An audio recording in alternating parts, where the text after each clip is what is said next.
എല്ലാവർക്കും നമസ്കാരം. ഭാഷയുടെ തീരത്ത് ഇത്തിരി നേരത്തിലേക്ക് ഏവർക്കും സ്വാഗതം. ഇന്ന് രാമപുരത്തു വാര്യർ കുചേലവൃത്തം വഞ്ചിപ്പാട്ട് രചിക്കാനിടയായ ഐതിഹ്യത്തെക്കുറിച്ച് അല്പം ചില കാര്യങ്ങൾ അറിയാം. വഞ്ചിപ്പാട്ടിൻ്റെ ഉപജ്ഞാതാവെന്നറിയപ്പെടുന്ന രാമപുരത്തു വാര്യരുടെ കുടുംബം മഹാദാരിദ്ര്യത്തിലാണ് കഴിഞ്ഞിരുന്നത്. ഒരു ദരിദ്ര കുടുംബത്തിൽ ജനിച്ച രാമപുരത്തു വാര്യർ ഉപജീവന മാർഗം തേടി വൈക്കത്തെത്തുന്നു.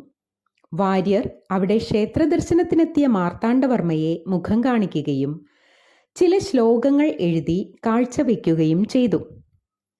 രാമപുരത്തു വാര്യരുടെ പാണ്ഡിത്യവും കവിത്വസിദ്ധിയും മനസ്സിലാക്കിയ മഹാരാജാവ് തിരുവനന്തപുരത്തേക്ക് പുറപ്പെട്ടപ്പോൾ വാര്യരോടും ഒപ്പം പോരാൻ നിർദ്ദേശിച്ചു.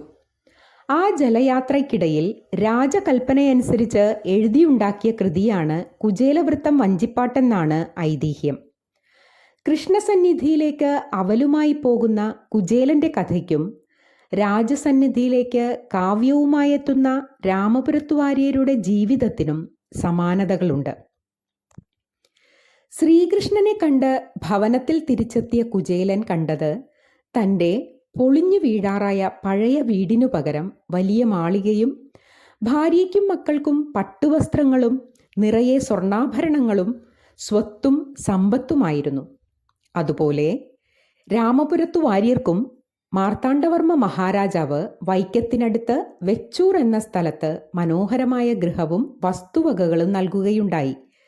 തിരുവനന്തപുരത്ത് നിന്ന് തിരിച്ചെത്തിയ രാമപുരത്തു വാര്യർ ശിഷ്ടകാലം അവിടെ സുഖമായി വസിച്ചു.